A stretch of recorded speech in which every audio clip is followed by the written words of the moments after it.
అందరికీ నమస్కారం అండి. ఈ వీడియో చూస్తున్న ప్రతి ఒక్కరికి నా హృదయపూర్వకమైన వందనాలు. ఎందుకంటే ఈ రోజులలో ఇలాంటి బైబిల్ పట్టుకొని చాలా ప్రచారం చేస్తున్నారు.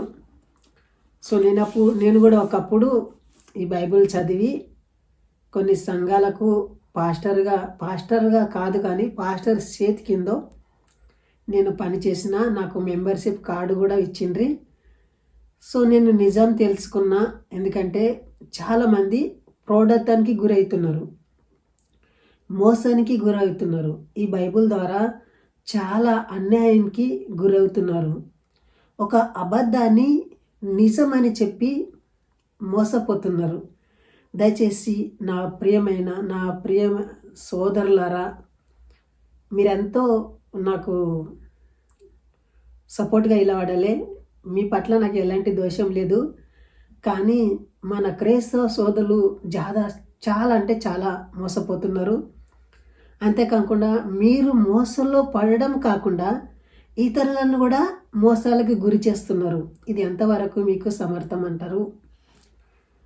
దయచేసి ఆలోచించండి. మీరు నమ్ముతున్నారు కదా, ఆ విశ్వాసం మిమ్మల్ని ఎటువైపు నడిపిస్తుంది? బైబిల్ ద్వారా. దయచేసి మీరు ఆలోచించండి. నేను కొన్ని ఫోటోలు చూపిస్తానండి, మీరు దాన్ని బట్టి పరిశీలించండి. నేను ఫోటో స్క్రీన్ మీద వేస్తున్నాను.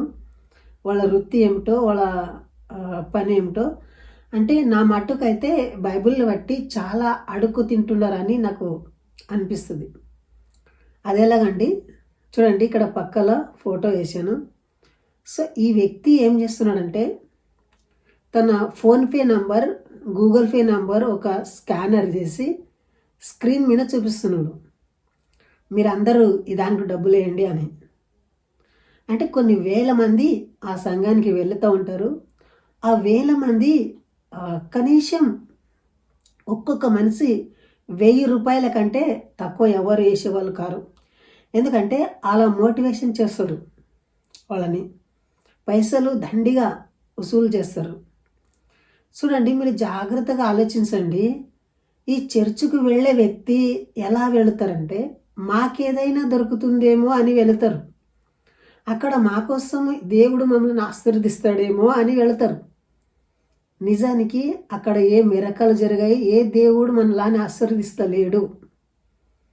మీ ఇష్టం ఉంటే వెళ్ళండి, కానీ నిజం చెప్పేటి నా బాధ్యత.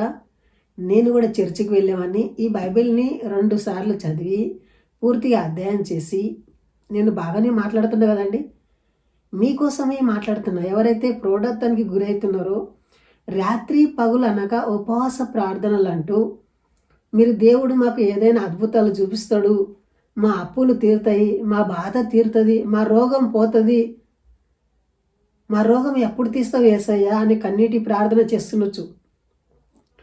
అవన్నీ బాధలు పడ్డాను నేను. ఇప్పుడు నేనే అవెల్లా దాంట్లో ఏ సత్యాలు లేకుంటాయి, ఏ అద్భుతాలు లేకుంటాయి అని మీకు చెప్పడానికి నేను వచ్చిన. ఒకవేళ మీకు ఏదైనా అద్భుతం ఉంటే నాకు చెప్పండి, కమెంట్ చేసి కూడా చెప్పండి. ఒకవేళ వీలైతే ఫోన్ కూడా చేయండి, డిస్క్రిప్షన్లో నా నంబర్ ఉంటుంది. దయచేసి ఇలాంటి ప్రోడక్ట్కి గురి కాకండి. చూశారు కదండి, ఈయన కొన్ని వేల మంది ఆయనకు సపోర్ట్ చేస్తారు. అది ఉన్నప్పటికీ మళ్ళీ మళ్ళీ మళ్ళీ మళ్ళీ మళ్ళీ మళ్ళీ నాకు పైసలు ఇవ్వండి అని అడుగుతుంటాడు. దయచేసి మీరు ఆలోచించండి. ఇంకొక వ్యక్తిని కూడా చూపిస్తున్నాను చూడండి స్క్రీన్ పైన. ఈ వ్యక్తి ఏం చేస్తాడంటే ఎప్పుడు చూస్తే అమ్మాయిల మీదనే చేతిలోంచి ప్రార్థన చేస్తాడు. అబ్బాయిలు అక్కడ పక్కన ఉంటారు, కానీ అబ్బాయిల మీద చేతిలోంచి ప్రార్థన చేయడు, అమ్మాయిల మీదనే ప్రార్థన చేస్తాడు. మీరు జాగ్రత్తగా గమనించారా? చూడండి, మీరు భక్తి ప్రభావంతో వెళుతారు, మీకు ఆ మైండ్ కూడా లేకుంటుంది. ఆ పాస్టర్ లోపల యాగుణం ఉండదు, ఎలా ప్రవర్తిస్తున్నాడు అని అది లేకుంటుంది మీకు. కానీ మీ లోపల మాత్రం మిమ్మల్ని క్యాచ్ చేయడానికి, మీ లోపల ఉన్న అమాయకత అనేది వాళ్ళు లాక్కోవడానికి అలాంటి ప్రయత్నం చేస్తూ ఉంటారు. మళ్ళొక ఫోటో వేసాను చూడండి. ఈ ఫోటోలో ఈయన ఏమంటున్నాడంటే ఈయనకు దశమాంశ వస్తాయి అంటే 100 రూపాయలు వస్తే 10 రూపాయలు ఆయనకి ఇస్తారు, 1000 రూపాయలు దొరికితే 100 రూపాయలు ఆయనకి ఇస్తారు. అలా జమైన పైసలు తన సొంతానికి ఖర్చు చేసుకుంటున్నాడు. అక్కడున్న టీం ఉంటుంది కదండి, సింగర్స్ కానీ వాలంటీర్ కానీ వీళ్ళంతా జీతాలు అడుగుతున్నారయ్యా, మొత్తం డబ్బంతా నీవే తీసుకుంటున్నావు, మాకు కొంచెం ఇవ్వండి అంటే నన్ను అడుగుతున్నారు. ఈ తెల్ల సిరట్ వేసుకున్నాను.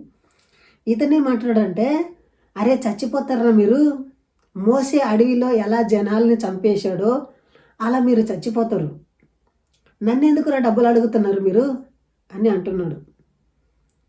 దయచేసి ఆలోచించండి.